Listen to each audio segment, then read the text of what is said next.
Hello বন্ধুরা, welcome to my new blog Soma's diaries থেকে তোমাদের অসংখ্য অসংখ্য ধন্যবাদ বন্ধুরা। আমার 1,000 সাবস্ক্রাইবার পূর্ণ হয়েছে তোমাদের ভালোবাসায়।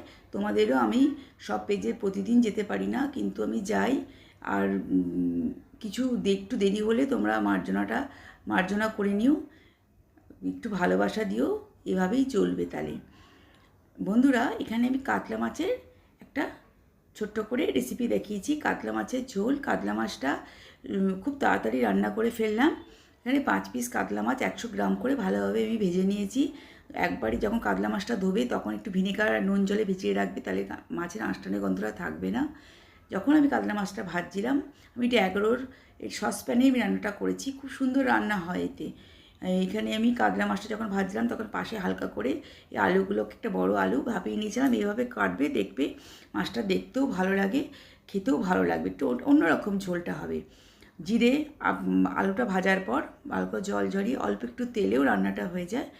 আলুটাকে ভালোভাবে নুন হলুদ দিয়ে ভালো করে ভাজার পর তার পাশে একটু জিরে ফোড়ন দিয়ে, তার পাশে এখানে একটু আগে থেকে পেঁয়াজ আর রসুন আমি ফ্রিজে বেটে রাখি, একটু ভিনেগার দিয়ে এয়ারটাইট কন্টেনারে রেখে দিই।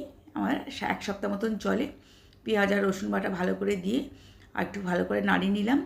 তারপরে এখানে যেমন ধনেটা একটু বেশি করে দিই, ধনে গুঁড়ো, জিরে গুঁড়ো, হলুদ সব ভালোভাবে দিয়ে আদাটাকে দিয়ে ভালো করে কষিয়ে লাস্টে টমেটোটা দিয়ে ভালো একটু কষিয়ে গরম জল, 2টো কাঁচা লঙ্কা দিয়ে ঢাকা দিয়ে দিলেই তারপরে মাছ ছাড় উপযোগী হয়ে যাবে।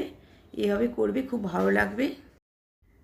বন্ধুদের কাছে কিছু লুকানো যায়? 5 পিস কাতলা মাছকে ভেজেছিলাম ভালোভাবে, 2টো ভেজে আমি আলাদা করে রেখেছিলাম, যেটা আমি একটু ঘি দিয়ে ভাত দিয়ে কাতলা মাছটা দিয়ে খাবো। এই কাতলা মাছের ঝোল প্রায় ফুটে এলো। এর মধ্যে নামানোর আগে একটু চিনি, অল্প একটু হালকা পরিমাণ মতো নুনটা ব্যালেন্সে করবে, আর গরম মশলা দিয়ে গরম গরম কাতলা মাছের ঝোল পরিবেশন করো। রেসিপিটা ভালো লাগে লাইক শেয়ার সাবস্ক্রাইব করবে, ভালোবাসা দেবে।